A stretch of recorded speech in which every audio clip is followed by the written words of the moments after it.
मैं तो अपने समाज की भलाई के लिए और आपके बच्चे अनाथ ना हो और आप जेल में ना जाएं, इसलिए मैं ये बात कर रहा हूं। समझ आती है मेरी बात तो समझिए, नहीं आती है तो थूक दीजिए, मुझे कोई फर्क नहीं पड़ता है। जो धर्मांतरण हो जाएगा विधेयक जो होता है उसको रोकने के कई तरीके हैं। आप लंबी चौड़ी बातों में मत आइए कि हम ऐसा करेंगे वो करेंगे। आपको प्रदर्शन करना था, वो समय निकल गया, आप नहीं कर पाए, न संगठित हुए। अब आप अपना एक कागज दीजिए, घर में जाइए, गवर्नर को एक चिट्ठी लिखिए। चिट्ठी में आप 4 पॉइंट लिखिए, जो फिर से इसको रिक्रूट कर करके आप सुन लेना 2 बार 3 बार में। उसमें लिखिए कि आर्टिकल 13 में मुझको अपनी परंपरा छोड़ने का अधिकार है, उसके तहत आप कन्वर्जन बिल जो है इसको मुझको अपनी परंपरा छोड़ने से रोकता है। दूसरी बात उसमें लिखिए, जो मैं अपना जो धर्म की आजादी 25A में दी गई है वो ये है कि मुझको अपने सोचने की शक्ति मेरी स्वतंत्र है।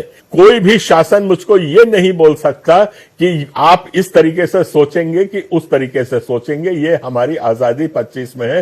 वो धर्म वरम तो आप छोड़ दीजिए उसका, मेरी सोच की जो आजादी है that is my fundamental right, है ना, मूल अधिकार है। मूल अधिकार आपके स्वतंत्र सोच की है।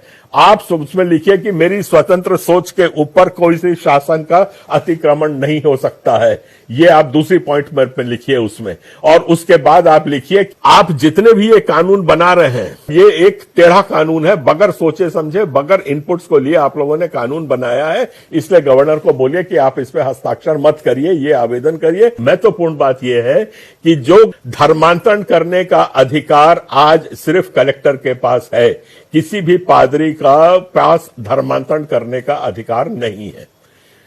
आप बपतिस्मा देते हैं, बपतिस्मा देने का मतलब धर्मांतरण हो गया, ये कतई नहीं है। धर्मांतरण उस वक्त संपूर्ण होता है, पूरा होता है जब कलेक्टर आपको अनुमति दे देता है, भले बपतिस्मा देने के बाद दे। अगर कलेक्टर ने अनुमति नहीं दी तो आपका धर्मांतरण नहीं हुआ। ये बात को आप लिखिए, अपने तरीके से लिखिए कि धर्मांतरण करने का अधिकार सरकार के पास है, कलेक्टर उसको करता है, हमारे पास कोई ऐसा अधिकार नहीं है। अब रह गई बात हमको प्रचार करने की, तो हमें प्रचार करने की आजादी है। अगर हम गलत प्रचार कर रहे हैं, देवी देवता को उल्टा सीधा बोल रहे हैं, कुछ कर रहे हैं, तो उसके लिए बहुत कानून है जिसके अंदर कार्रवाई की जा सकती है। ये आप 3 पॉइंट लिख करके गवर्नर को दीजिए। अतः आप इस पे हस्ताक्षर कतई ना करें।